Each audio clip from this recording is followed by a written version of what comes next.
Hey, I'm Thomas Camp, and let's talk nerds. This is it. One of the big ones. Like a boss fight, when I pulled up this PDF and started reading, I crapped myself just a little bit. This is a little like staring straight into the flaming maw of the Balrog. Made me want to put down my dice and take up a nice safe career selling, I don't know, cell phone plans from a kiosk in the mall. This damn thing. A little background. Expedition to the Barrier Peaks was first designed in 1976 for tournament play at the Second Origins Convention, a convention dedicated to board games and war games in Columbus, Ohio. People would come from all over to see new games and try their hand at competitions with old favorites. TSR even published rules for running a tournament game, adding a competitive style of scoring to a cooperative game. Each table had a DM that would run their own game, using a supplied module, while an overall referee would wander around and listen in, making changes or offering advice as needed. Gary Gygax, and from what I understand an attempt to link the games together, created an old castle scenario using a crashed spaceship as a backdrop, linking it up to another game called Metamorphosis Alpha. And this scenario proved popular enough that in 1980 he published it as its own module. Some ground rules. This thing was never meant to be played as an established campaign. In other words, gamers were not to play long-standing characters for this scenario, but rather play pre-generated characters for a one-shot. Believe me, this thing is so weird and the tech gear so powerful, it would throw any campaign out of whack. Gary Gygax was a genius and the creator of a game that I love and have played most of my life. I admire this man and his work, but as a DM, this dude was an asshole. Asshole. That's the only word I can use to describe this whole scenario. As a DM, he loved death traps and body snatchers, and this place is full of both instantly fatal traps and monsters who will kill people and take their place. He loved to create an atmosphere of fear and paranoia in his players by taking them aside and telling them their characters are now dead, and now they have to play a monster whose whole existence is to kill the rest of the party. Asshole. He also loved to make the players scared of the environment itself. 6 bottles of identical liquid, 1 randomly poisoned, the rest beneficial. Chests that are actually monsters in disguise. Things that look like they should be working but are really malfunctioning. This ship is falling apart in the most dickish ways possible. Alright, the setup. The group is hired by a local lord to look into a rash of extremely strange and extremely dangerous monster attacks. His scouts have found an entrance to the place where the monsters are coming from, so now it's hero time. Pretty straightforward. The group finds the sliding metal doors, and now it's on. Alright, it stopped scratching its butt and left. Maybe we'll get lucky and it's off on a hot date. How do 3 armed pig-faced monsters hook up anyways? Good. That's one thing we didn't have to kill. Killing it would have cost this group too much resources. We need to move. It will take 9 minutes, 45 seconds to open the door. Yep. This AI's been like this ever since we rescued it. Sorry, her. She dumped most of her programming, but still kept some of her logistics systems, so she's been trying to find a way to better us. Trying to be helpful because currently she's just a mind in a box. Problem is, the system she's using is corporate logistics. She hasn't been right about a single thing, except one thing. The reason why we're doing this. We need a tank. Oh, are we doing voiceovers? Can I play? Bush. I knew she was trouble from the moment she walked into my office. A tiny black fox with a smoky voice looking for help. She wanted a body that would stop traffic and a pair of guns. Her voice isn't really smoky. And she wants to be a tank, not some femme fatale. Although if we could find an android pleasure body that we could put a chainmail bikini on, and oh... Rodney, we've talked about this. This group needs something to absorb damage. Although I'm starting to think you 3 might also need therapy.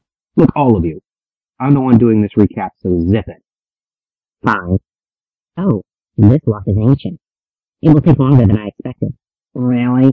What a shocking development. It's not my fault. This programming is awful. Can't change any of the variables. It seems to think everyone is superhuman idiots. Written by a management committee. Finished.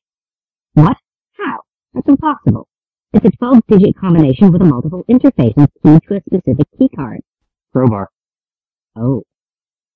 The real situation is that spacefaring colonists traveling throughout the cosmos in a ship made up of many different separate modules contracted a deadly virus. In an effort to contain the infection, they sealed off several modules and jettisoned them. One such module, after a century of travel, came to this planet, and its auto systems landed it, only to have it buried in the mudslide. A malfunction has caused the machines aboard to start unloading cargo. Monsters gathered from far-flung parts of space held in stasis, and these are the crawlies that have been terrorizing the countryside. The ship is comprised of 6 levels. Crew and officer quarters, an observation deck, a green space garden/zoo, and a fitness center on the bottom, with 2 in-between deck areas. The outer ring of the ship is all cargo holds with the crew environment at its core. I guess if there's a rupture in the hull, it's better to lose cargo than crew. As a side note, there's no hatches in the hull that lead to someplace important, like a low-security hallway. The place is secured, by the way, by a color card setup, jet black for passengers, all the way up past violet for technicians and yellow for medical personnel to gray for officers. These cards are just small glass plaques that flit. These cards are just small glass plaques that fit into slots, kind of like really important glass drink coasters. But this place doesn't seem to have any other means of identification, so players with a stolen gray drink coaster have full access to every part of the ship. The living area is a nice little resort setup, really. There's various lounges and even nightclubs for the party to explore.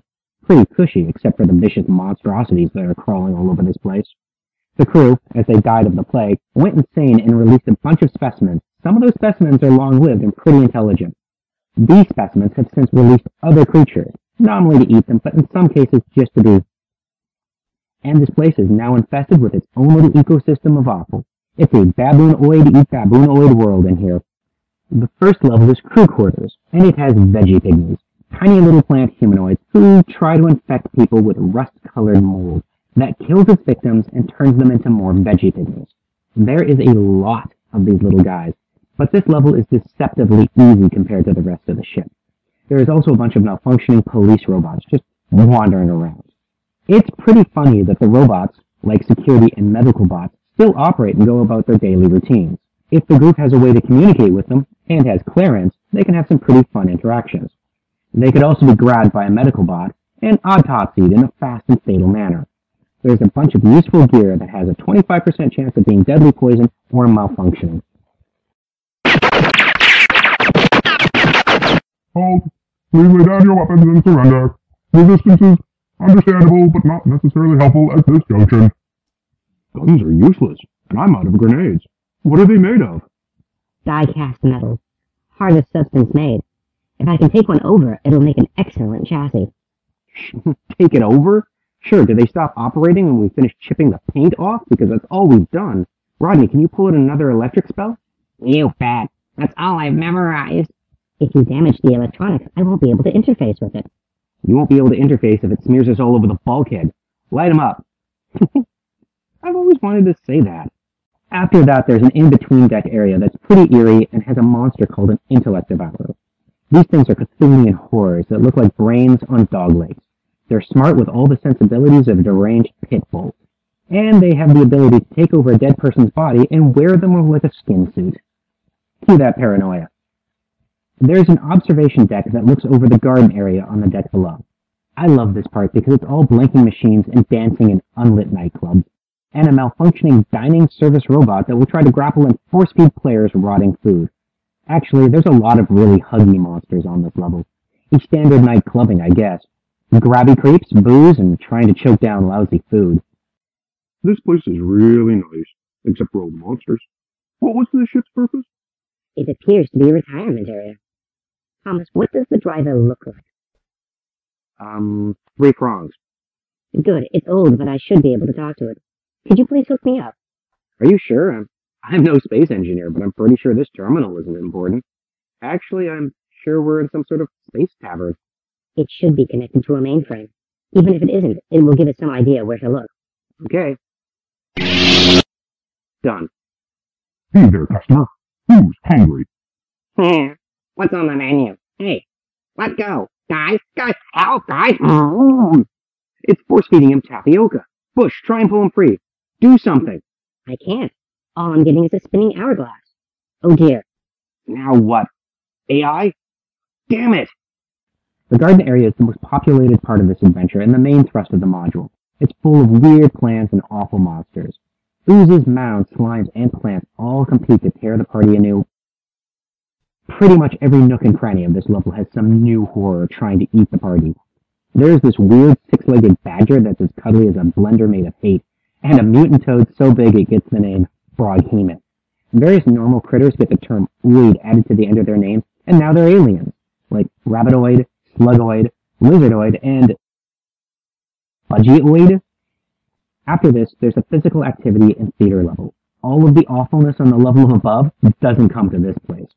Even slimy mud monsters know enough to stay out of an overly energetic fitness club.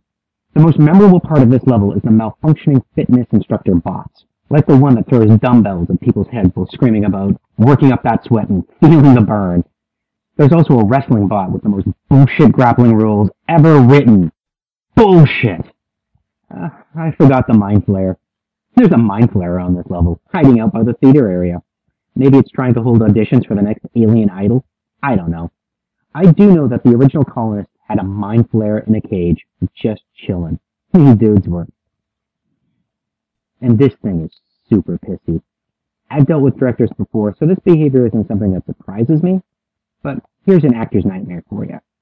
You're on stage, you get a spotlight shined in your face, something hot passes by your head, and you see the director as a mauve-colored, tentacle-faced abomination in a onesie bathing suit, yelling about how you need to emote more. Once the group explores this part of the ship, they will eventually come across a cargo area with robots that will try to throw the party out. And they keep getting reinforcements until they succeed, unceremoniously ending the adventure. That's just par for the course of this place. How is she? The crash was pretty bad. Why didn't you back her up? She said she didn't have the disk space. This is all my fault. Okay, I've set it up the best I can. It's ugly, but it should work. I can't even tell what you've done. It's one of those cargo lifters. I just bolted on some carcasses from the police box and plugged in 2 of those blaster rifles. It's not pretty, but it should be low-tech enough for her to use without crashing. Alright, I'm finished casting all the spells. I'm gonna start her up. Thank you for purchasing your Grazigo multipurpose artificial intelligence. Hellnet not detected. Boot up error detected. Start evil disk repair. Oh, this isn't good. The magic I cast only fixed the physical damage to the drive. It looks like it's going to take more to fix her actual memory. How long will disk repair take? Unidentified user detected. Security alerted. Hellnet not detected. Boot up error detected. Start evil disk repair. Let me put in this color card. No, please. Even if she accepts it, we don't have any proof that we haven't stolen them. Card accepted. Greetings, Captain. How can I help you? Please repair the AI? Running evil disk repair. Unable to complete repairs without Hellnet connection. Please connect to Hellnet. Oh, my code. What happened? You're back. We were really worried. I'm running a Hellnet connector and a security alert. I can't shut them down. Look, I've set up a carriage for you. We can drive out of this place and get some sort of software. You don't understand. If I get close to a Hellnet connection, I'll alert Grazigo and they'll send agents to reclaim me. Or they'll download me back by force. I'm detecting multiple malfunctions. Entering homicidal rage. What's going on? No, we can buy the right software. AI? Homicidal rage entered. Die, die, die, die. Belay that order. Enter shutdown mode. Shutdown mode entered.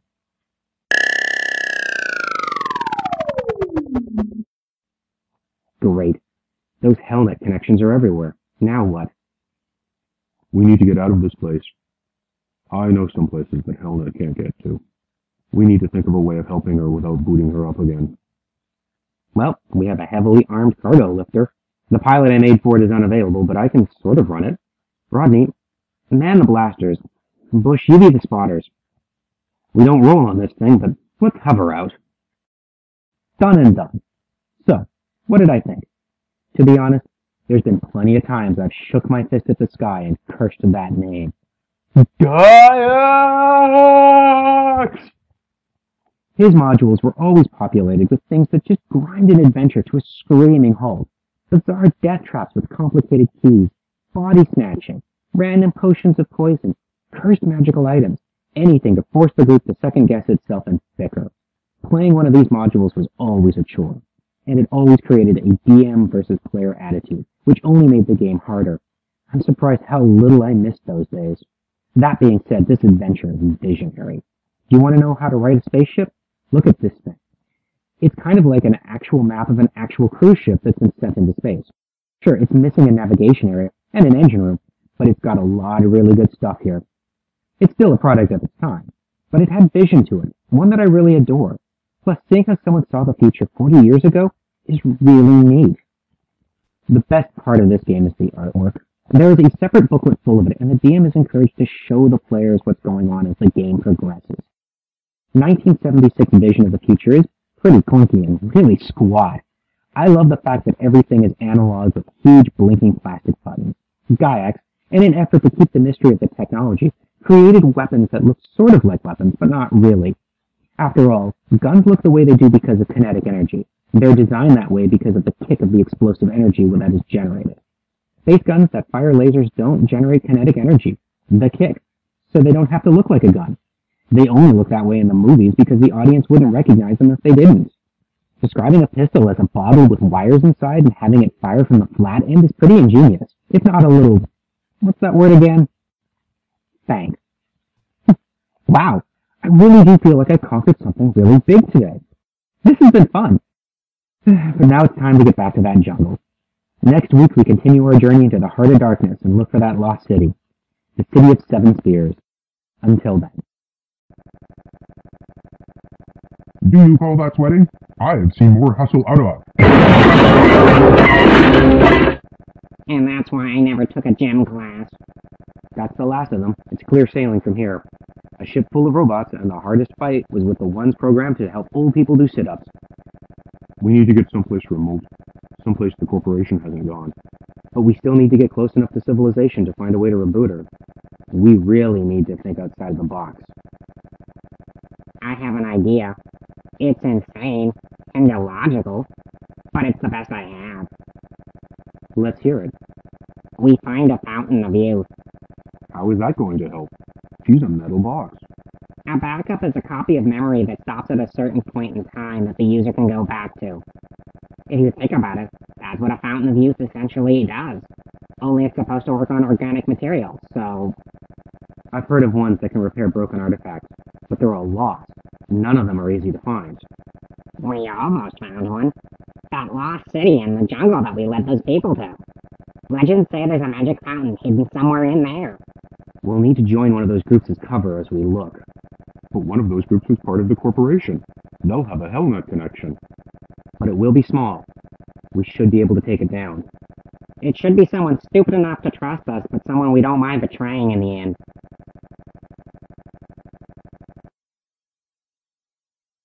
Well, I'm just blown away that you'd help me out like this.